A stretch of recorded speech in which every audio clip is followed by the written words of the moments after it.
الحمد لله رب العالمين والعاقبة للمتقين ولا عدوان إلا على الظالمين وأشهد أن لا إله إلا الله وحده لا شريك له ولي الصالحين وأشهد أن محمدا عبده ورسوله وصفيه من خلقه وخليله سيد الأولين والآخرين اللهم صل عليه وعلى آله وصحبه ومن اتبعهم بإحسان إلى يوم الدين أما بعد. Mes chers frères et sœurs, le thème de notre khutbah aujourd'hui avec l'aide d'Allah Tabaraka wa Ta'ala va tourner autour d'un verset où Allah Tabaraka wa Ta'ala dit Inna Allah ala kulli shay'in qadir. Allah est capable de toutes choses. Allah a pouvoir sur toutes choses. Mes chers frères et sœurs, Allah Tabaraka wa Ta'ala, sa puissance est sans limite. Allah Tabaraka wa Ta'ala est celui qui gère son royaume, qui organise les affaires des humains, des animaux et de toutes les créatures existantes sur terre. Et il fait tout avec sagesse, subhanahu wa ta'ala. Lorsque l'on médite la création qui nous entoure, celle-ci nous montre la puissance et la grandeur d'Allah tabaraka wa ta'ala.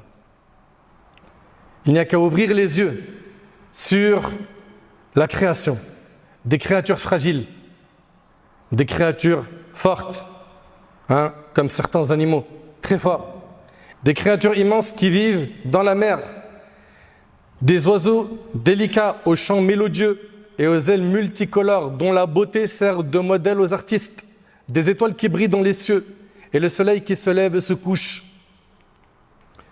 l'aube, les planètes, les galaxies et nébuleuses dont chacune contient dans son cœur parfois des millions de grandes étoiles brillant dans l'infini.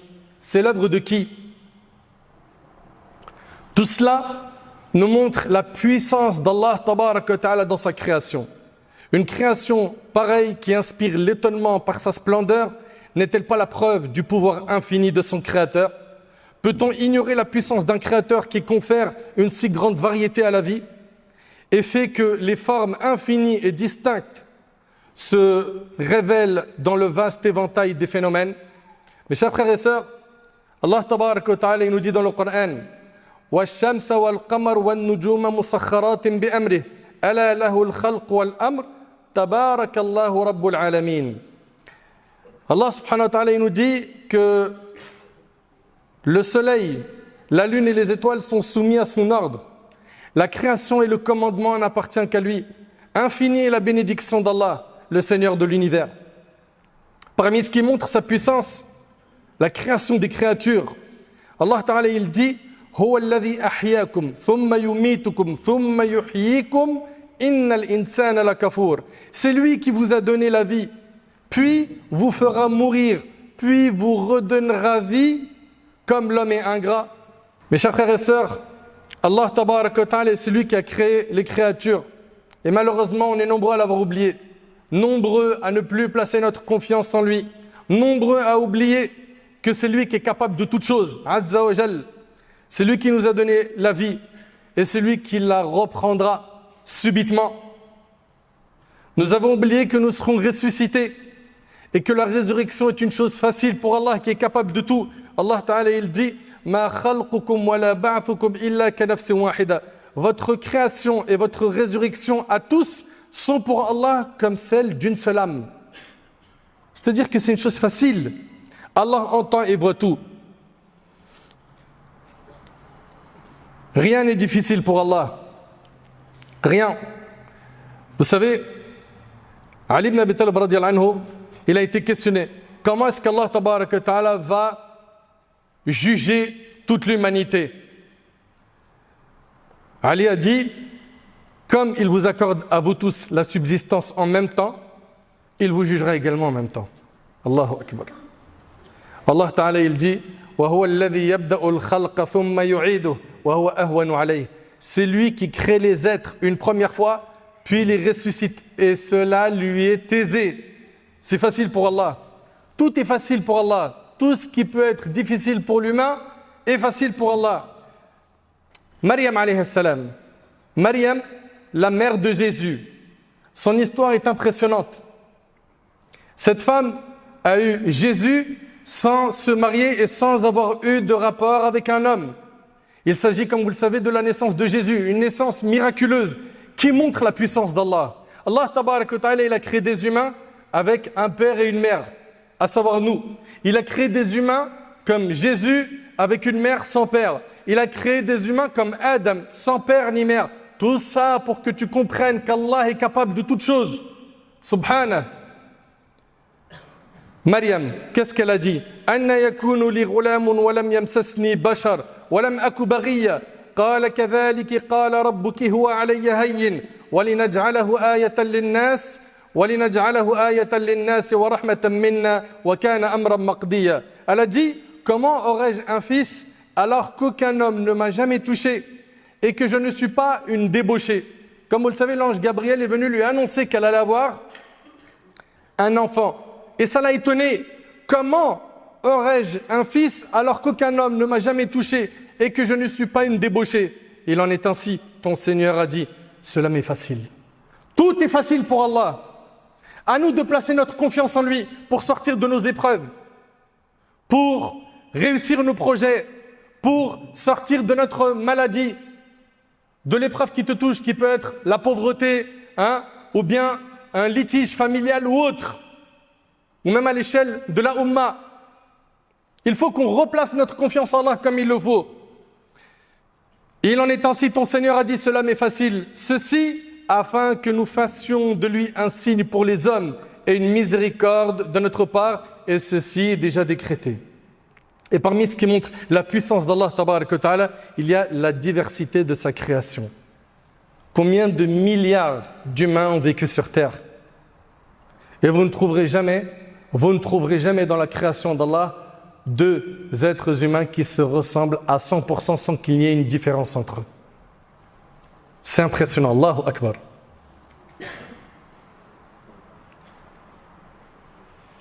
Également, leur empreinte digitale.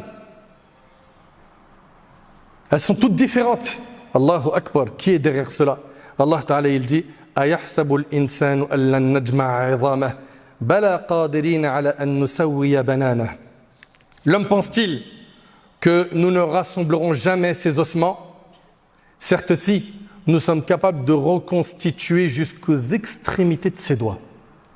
Allah tabarak wa ta'ala, il nous montre qu'il est puissant, qu'il est capable de tout, Azza wa Jal. Vous savez, les savants du tafsir, ils parlent d'un homme qui s'appelle Uzayr, qui est passé à côté de Bayt al-Maqdis, et il y a un homme qui est du nom de Bukhtansar qui l'avait détruite. Il n'y avait plus rien dans cet endroit. Et là, l'Uzayr, il s'est mis à méditer sur cet endroit qui avait été détruit par Bukhtansar, et il a commencé à méditer. Et il a dit, comment un endroit comme ça peut retrouver la vie? C'est un endroit, c'est fini, il a été rasé. Comment est-ce qu'il peut retrouver la vie? Allah Ta'ala révéla dans Surat al-Baqarah, dans le verset 259. أو كالذي مر على قرية وهي خاوية على عروشها قال أن يحيي هذه الله بعد موتها فأماته الله 100 عام ثم بعثه قال كم لبثت قال لبثت يوما أو بعض يوم قال بل لبثت 100 عام فانظر إلى طعامك وشرابك لم يتسنه وانظر إلى حمارك ولنجعلك آية للناس وانظر إلى العظام كيف ننشزها ثم نكسوها لحما فلما تبين له قال أعلم أن الله على كل شيء قدير. Allah subhanahu wa ta'ala, il dit, ou n'as-tu pas vu celui qui passant dans une cité déserte et en ruine? Il s'agit ici de l'Uzayr. Il a dit, comment Allah la fera-t-elle revivre après qu'elle fut ainsi morte? En parlant de cette cité, Allah le fit alors mourir 100 ans. Allah, il l'a fait mourir cet homme 100 ans, un siècle. Puis il le ressuscita et lui demanda, combien de temps es-tu resté là? L'homme répondit, j'y suis resté un jour ou une partie de la journée. Il n'a pas senti ce siècle passé. Et cela nous montre la puissance d'Allah subhanahu wa ta'ala. Allah a dit, non, tu es resté 100 ans. Regarde ta nourriture et ta boisson, rien ne s'est gâté. Regarde aussi comment nous ressuscitons ton âne, afin que nous fassions de toi un signe pour les hommes. Et Allah lui a ressuscité son âne. Regarde comment nous rassemblons les ossements de ton âne, puis les revêtons de chair. Après que ceci lui fut clairement apparu, l'homme dit, je sais qu'Allah est capable de toutes choses. Allahu Akbar. Il a vu de ses yeux ce miracle. Et puis, le Coran est plein d'exemples qui nous montrent la puissance d'Allah. Subhanallah. Méditez un petit peu avec moi. Le prophète Ibrahim, alayhi salam, après avoir cassé les statues, vous connaissez l'histoire, ils l'ont mis dans une catapulte, ils ont préparé un immense feu et ils se sont préparés pour le jeter dans le feu. Et lorsqu'il a été jeté dans le feu, Allah a dit قُلْنَا يَا نَارْ كُونِي بَرْدًا وَسَلَامًا عَلَى إِبْرَاهِيم. Allahu Akbar. Allah a ordonné au feu d'être paix et fraîcheur sur le prophète Ibrahim. Et le prophète Ibrahim qui se retrouve à l'intérieur du feu ne brûle pas. Qui a fait que le feu n'a pas brûlé?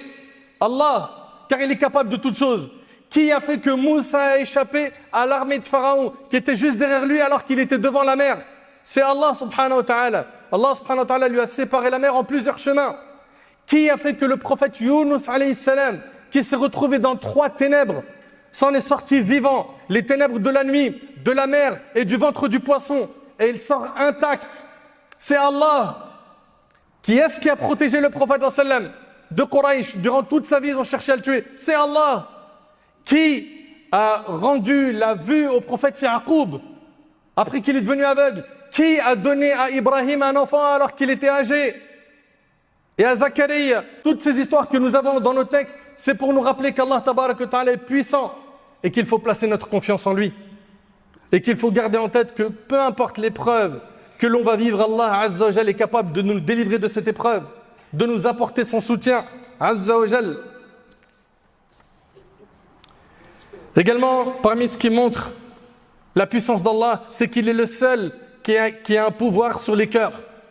Ni toi, ni moi, nous pouvons guider qui que ce soit. Et même pas le prophète alayhi salatu wassalam lui-même. S'il avait cette possibilité de guider les gens, il aurait guidé son oncle Abu Talib et il serait mort musulman. Mais ça n'a pas été le cas. D'ailleurs, dans le hadith qui est rapporté par l'imam Muslim, le prophète alayhi salatu wassalam a dit à son oncle: « Oh mon oncle, dis la ilaha illallah, c'est une parole par laquelle je témoignerai pour toi auprès d'Allah. » Et Allah révéla dans la fin du hadith le verset où il dit subhanahu wa ta'ala: « Innaka la tahdi man ahbabt, walakin Allah yahdi man yasha. » Certes, tu ne guides pas ce que tu aimes, mais Allah guide qui il veut et il est plus connaisseur des bien guidés. Mais cela ne doit pas nous empêcher d'ordonner le bien et d'interdire le mal, de prôner la paix, la justice, l'équité partout où on se trouve. Ensuite, une fois que tu as fait ce travail, le résultat il ne t'appartient pas, comprends-le. Il appartient à Allah tabarak wa ta'ala. Également, parmi ce qui montre la puissance d'Allah tabarak wa ta'ala, il y a ces différentes histoires que l'on a dans le Coran, qui nous montrent à chaque fois que les injustes ont fini par payer. Le prophète alayhi salatu wassalam, il dit: certes, Allah accorde un répit à l'oppresseur, mais lorsqu'il le saisit, il ne lui échappe pas. Puis il récita le verset suivant: وَكَذَلِكَ أَخْذُ رَبِّكَ إِذَا أَخْذَ الْقُرَى وَهِيَ ظَالِمَةٌ إِنَّ أَخْذَهُ أَلِيمٌ شَدِيدٌ. Telle est la rigueur de la prise de ton Seigneur quand il frappe les cités alors qu'elles sont injustes. Son châtiment est bien douloureux et bien dur, et c'est rapporté par Bukhari et Muslim. Parmi ce qui montre la puissance d'Allah tabarak wa ta'ala, il y a ce hadith d'Ibn Omar qui est rapporté par Muslim. Le prophète alayhi salatu wassalam a dit: le jour du jugement, Allah va plier les cieux, puis il va les prendre dans sa main droite, puis il va dire: je suis le roi, où sont les tyrans, où sont les orgueilleux? Puis il va plier les terres et va les prendre dans sa main gauche, puis il va dire: je suis le roi, où sont les tyrans, où sont les orgueilleux? Et c'est rapporté par Muslim. Vous vous imaginez, subhanallah, les cieux et la terre qui sont de grandes créatures, Allah tabarak wa ta'ala va les plier dans ses mains, azza wa jal. Toute personne qui connaît la puissance d'Allah tabarak wa ta'ala et qui a en tête qu'Allah ta'ala est capable de toutes choses doit placer sa confiance en lui. Doit placer sa confiance en lui. Et faites très attention au péché. Faites très attention au péché, faites très attention à l'injustice, car l'injustice se paye dans ce monde avant l'autre. Mes chers frères, mes chères sœurs, dans une invocation qui nous a été enseignée, lorsqu'on consulte Allah tabarak wa ta'ala, on y trouve: Allahumma inni astakhiruka bi'ilmika wa astaqdiruka biqudratika wa as'aluka min fadlika al-azim fa innaka taqdir wa la aqdir wa ta'lam wa la a'lam wa anta 'allamul ghuyub. Le hadith connu de Jabir qui est rapporté par le Bukhari, dans lequel notre bien-aimé alayhi salatu wassalam, c'est Jabir qui dit, il nous enseignait la consultation dans toute chose comme il nous enseignait une sourate du Coran.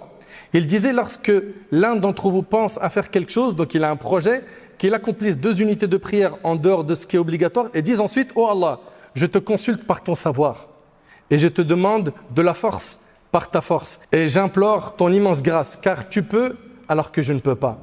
Tu sais alors que je ne sais pas, et tu es le grand connaisseur de ce qui est invisible. Donc dans nos textes, nous retrouvons plusieurs versets, plusieurs hadiths qui nous rappellent qu'Allah tabaraka wa ta'ala est capable de toutes choses. Donc mon frère ainsi que toi ma sœur, toi qui as des projets, toi qui as des soucis. Et c'est un message également à l'échelle de la Ummah. Qu'on garde en tête qu'Allah tabaraka wa ta'ala est capable de toutes choses. Qu'il peut nous délivrer de nos épreuves, de nos souffrances, de la maladie qui nous a touchés, de la tristesse qui occupe notre esprit, des problèmes que l'on vit, que ce soit à l'école, au travail ou ailleurs. Allah tabaraka wa ta'ala est capable de toutes choses. Plaçons notre confiance en lui.